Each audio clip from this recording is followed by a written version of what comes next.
இப்போ இருக்கிற இன்றைய காலத்து இளைஞர்களே இளைஞர்களே, இது உங்களுக்கான அட்வைஸ் தான். ஒருவேளை நிறைய பேர் இந்த அட்வைஸ் உங்களுக்கு சொல்லியிருப்பாங்க. நானும் உங்களுக்கு சொல்கிறேன். எனக்கும் அந்த குழந்தைகள் இருக்குது. நானும் ஒரு பேரண்ட் அப்படிங்கிற ஒரு தாக்கத்தினால இந்த விஷயத்தை சொல்கிறேன்.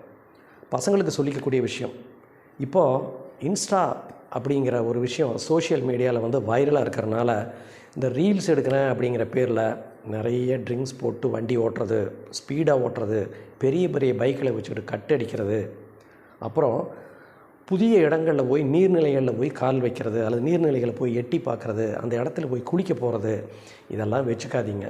காரணம் என்ன அப்படின்னா, உங்கள் பெற்றோர்களுக்கு நீங்கள் மிகப்பெரிய செல்வம். அவங்க சேர்த்தி வச்சுருக்க பணத்தை எல்லாத்தையும் விட நீங்கள் மிகப்பெரிய செல்வம். உங்களுக்கே நீங்கள் ஒரு வெல்த்து தான் இல்லையா? உங்களுக்கும் நிறைய ட்ரீம்ஸ் இருக்கும், உங்களுக்கும் ஒரு ஆசைகள் இருக்கும். நீங்கள் இன்றைக்கி டூர் போயிருப்பீங்க, நாளைக்கு நிறைய பிளான் வச்சுருப்பீங்க. அந்த டூர்னால் உங்களோட உயிரை இழக்கணுமா?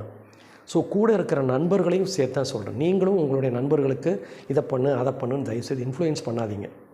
ரீல்ஸ் மோகத்துக்காக பைத்தியகாரத்தனமாக போய் நிறைய பேர் உயிரிழந்துகிட்டு இருக்கிறாங்க. இதை தயவுசெய்து தவிர்த்துருங்க. மது அருந்துதல் அப்படிங்கிறது வந்து தப்பு தான். ஆனால் மது அருந்துதல் அப்படிங்கிறது வந்து பார்த்திங்கன்னா இன்றைக்கி சொசைட்டியில் இட்ஸ் ஆல்சோ ஏ ஹேபிட்டாக மாறி போச்சு.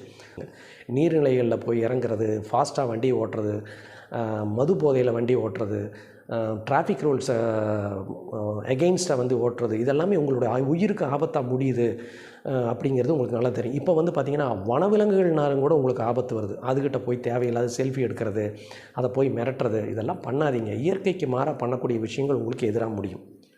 இளைஞர்களுக்கு இப்போ பார்த்துருக்கீங்களா, பாலியல் ரீதியான தொந்தரவுகள் வந்து பார்த்திங்கன்னா எல்லா வயதில் உள்ள பெண்களுக்கும் காலகாலமாக எல்லா இடத்துலையும் இருக்குது.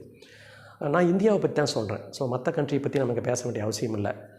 உங்களுக்கு காதல் தேவையா அப்படின்னு நினைக்கிறீங்களா? சரி, இன்றைக்கி நான் காதல் பண்ண வேண்டாம் அப்படின்னு சொன்னால் யாராவது கேட்க போகிறீங்களா? கிடையாது.